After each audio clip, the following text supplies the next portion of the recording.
Welcome, ladies and gentlemen, to today's edition of Trump News from Trump Revolution, featuring Ivo Fisick, your friendly underground reporter. Today's date is January 24th, 2017, day 5 of the Trump Revolution.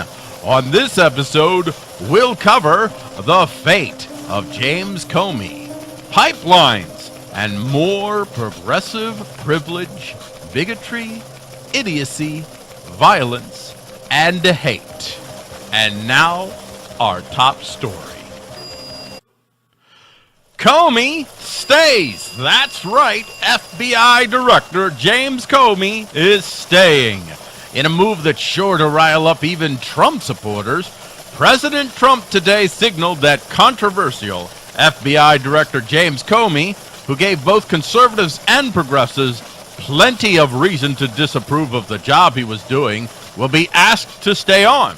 Comey first ignited controversy by refusing to indict then presidential candidate Hillary Clinton over her email servers, but then upset the left when he flagged Anthony Weiner's laptop over possible evidence that could be used against Clinton over her use of private email servers while Secretary of State. The New York Times offered this commentary. Our decision to retain Mr. Comey would spare the president another potentially bruising confirmation battle. It also would keep Mr. Comey at the center of the FBI's investigation into several Trump associates and their potential ties with the Russian government. Yes, the New York Times had to add that part, a little sneaky jab in there as the progressive press, the Progressive Party presses want to do. Retaining Mr. Comey could also help calm the Bureau's workforce, which has been rattled after a tumultuous few months in which the FBI and director himself were sharply criticized. Oh, their feels were hurt for moves that many felt influenced the outcome of the presidential election. You can see the dripping bias in the New York Times article as they continue to do the work of the Progressive Party press.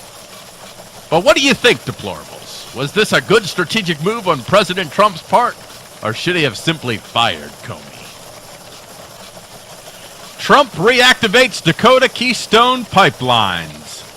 While he qualified the reactivation of the Dakota pipeline by adding that it was subject to the terms they would negotiate, President Donald Trump opened the door for both that pipeline as well as the Keystone pipeline to resume development. From CNBC, Trump signed executive orders that will make it easier for TransCanada to construct the Keystone XL pipeline and for Energy Transfer Partners to build the final uncompleted portion of the Dakota Access Pipeline.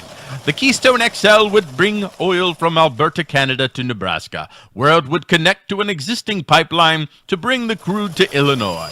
Former President, I love the sound of that! Former President Barack Obama refused to approve the cross-border project, saying the environmental review was not adequate in light of its route through the Sandhills ecosystem in Nebraska. In December, the Army Corps of Engineers said it would deny Dallas-based Energy Transfer Partners the easement it needs to complete the final stretch of the $3.7 billion Dakota Access Pipeline. And the parting shots for President Trump was this comment. We will build our own pipeline, like we used to in the old days. This is with respect to the construction of the Dakota Access Pipeline. Dakota Access Pipeline. Again, subject to terms and conditions to be negotiated by us.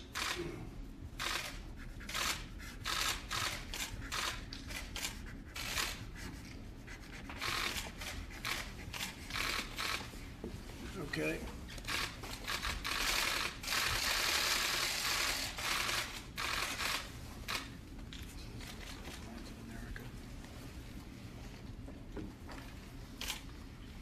This is construction of pipelines in this country. We are, and I am, very insistent that if we're going to build pipelines in the United States, the pipe should be made in the United States. So unless there's difficulty with that, because companies are going to have to sort of gear up, much pipeline is bought from other countries. From now on, we're going to start making pipeline in the United States. We build it in the United States. We build the pipelines. We want to build the pipe. Got to put a lot of workers, a lot of steel workers back to work.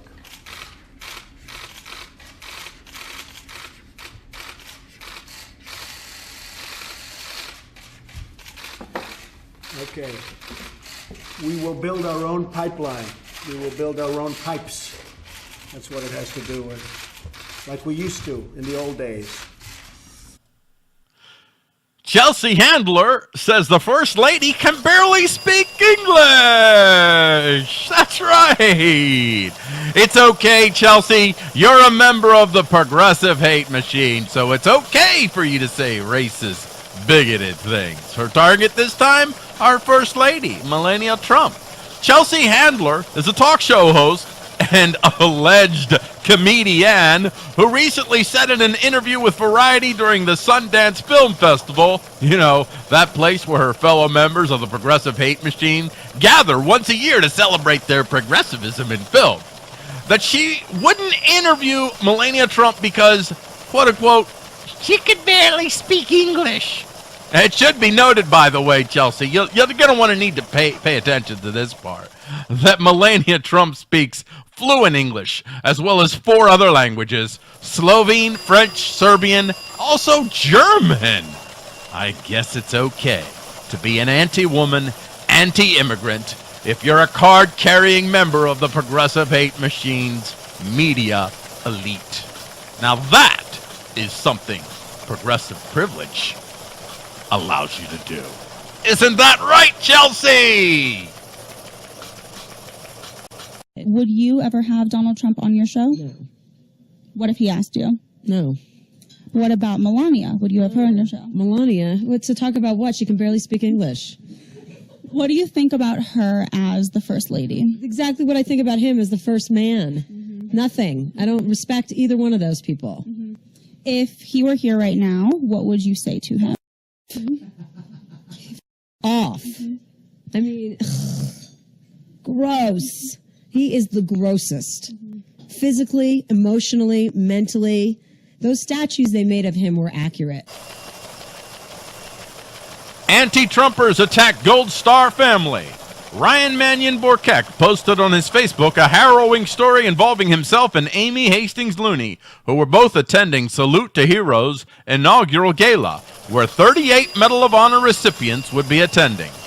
What he and Amy Hastings Looney met with were a wall of angry anti-Trump protesters, people he referred to as a mob hiding behind the veil of the word protester.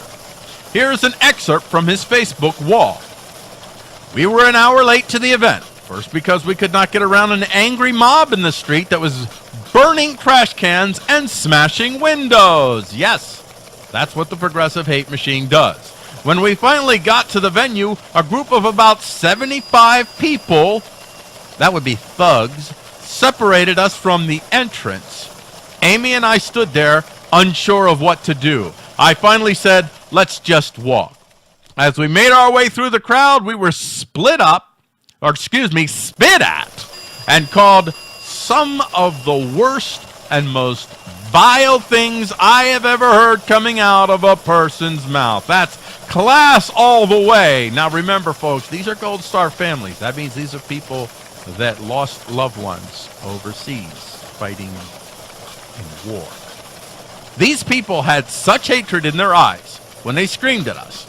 After leaving the event, we walked outside and we were pushed by a man in a mask hiding his face. Of course he was hiding his face because he was committing a criminal act. He was assaulting you. That's a felony. He should have been arrested. Then told by 2 women that we ruined this country. They screamed this in our faces along as in the face. They screamed this in our faces and also in the face of a little boy that could have been no older than 6. As the one woman screamed, the others pushed up against me and colored all over my mom's shawl I was wearing with permanent marker. That's right, they wrote on his mother's shawl, because that's who they are. I am angry and I am scared. And you have a little bit of reason to be scared, but a lot more reason to be angry. And you don't have to be scared anymore, because their time is over and our time is now.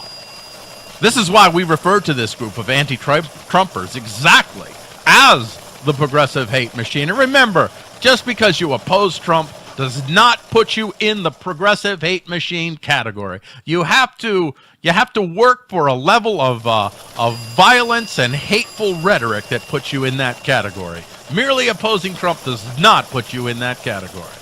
But the rest of these folks, they are desperate to return to power, where they hope to use any means necessary to force you to live the way they want you to live under their careful, micromanaged plans for your life. Well, we say to that, no more.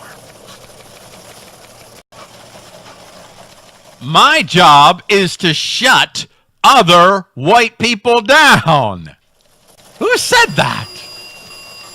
DNC chair candidate. That's right, DNC chair candidate Sally Boynton Brown. Should we just let that go? Brown demonstrated once again why the Democrat Party is still continuing on its path of implosion. Rather than learning lessons from their shellacking in the November election, the Dems are doubling down on the SJW, Black Lives Matter, anti-white narratives. Their latest example has a major candidate for their top party position proudly declaring, "My job is to shut other white people down." She also accused whites of being guilty of having privilege and took it upon herself to make sure the whites knew this.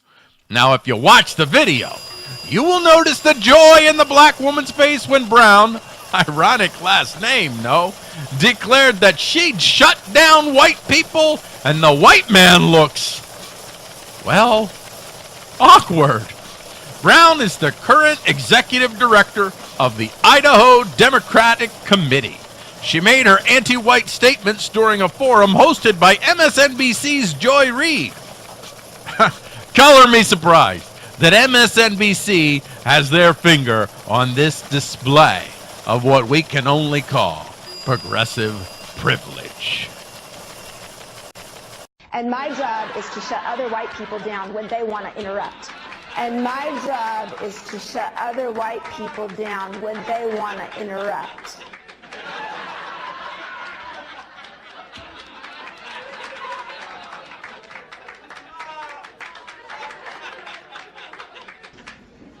Black Lives Matter, and it makes me sad that we're even having that conversation, and that tells me that white leaders in our party have failed. We have to accept that there is prejudice that exists within our own party, and we have to be able to have that conversation. We cannot sweep that under the rug. We cannot continue to hide it. We cannot smash voices down when they are trying to scream, "Listen to me, you don't get it." I'm a white woman. I don't get it. I am pleased and honored to be here today to have the conversation. I am so excited that we're here, and I am listening, because that's my job is to listen to the issues. My job is to listen and be a voice, and my job is to shut other white people down when they want to interrupt. My job is to shut other white people down when they want to say, "Oh no, I'm not prejudiced. I'm a Democrat. I'm accepting." My job is to make sure that they get that they have privilege. My job is to shut other white people down. My job is to shut other white people down when they want to say, "Oh no, I'm not prejudiced. I'm a Democrat. I'm accepting." My job is to make sure that they get that they have privilege.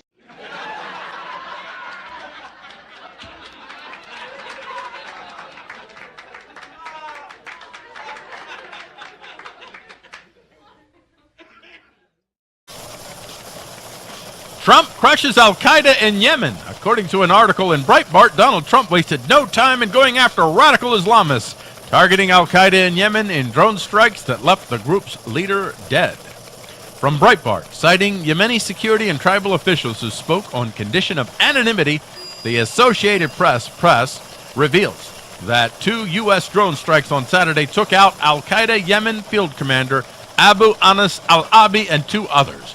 Reporting from the Yemeni capital Sana'a, which had fallen under the control of Iran-allied Shiite Houthi rebels, New York Times explains the 2 airstrikes targeted the south-central Yemeni province of Baida, killing 10 militants with al-Qaeda, 3 of them hit while riding on a motorcycle and the other 7 killed in a vehicle in a separate drone attack in the same area. Overall, renewed fighting in Yemen reportedly killed an estimated 75 people on Saturday and Sunday, including the 10 jihadists killed in the suspected U.S. drone strikes. Folks, the Trump era has begun, and the jihadists better beware. This ain't your father's girl bike riding president anymore. Thank you for joining us on this Trump News Report featuring Ivo Fisick. Join us tomorrow for another edition of the Trump News Report from the Trump Revolution. Find out more about the Trump Revolution at TrumpRevolutionUSA.com. That's TrumpRevolutionUSA.com. Deplorables welcome.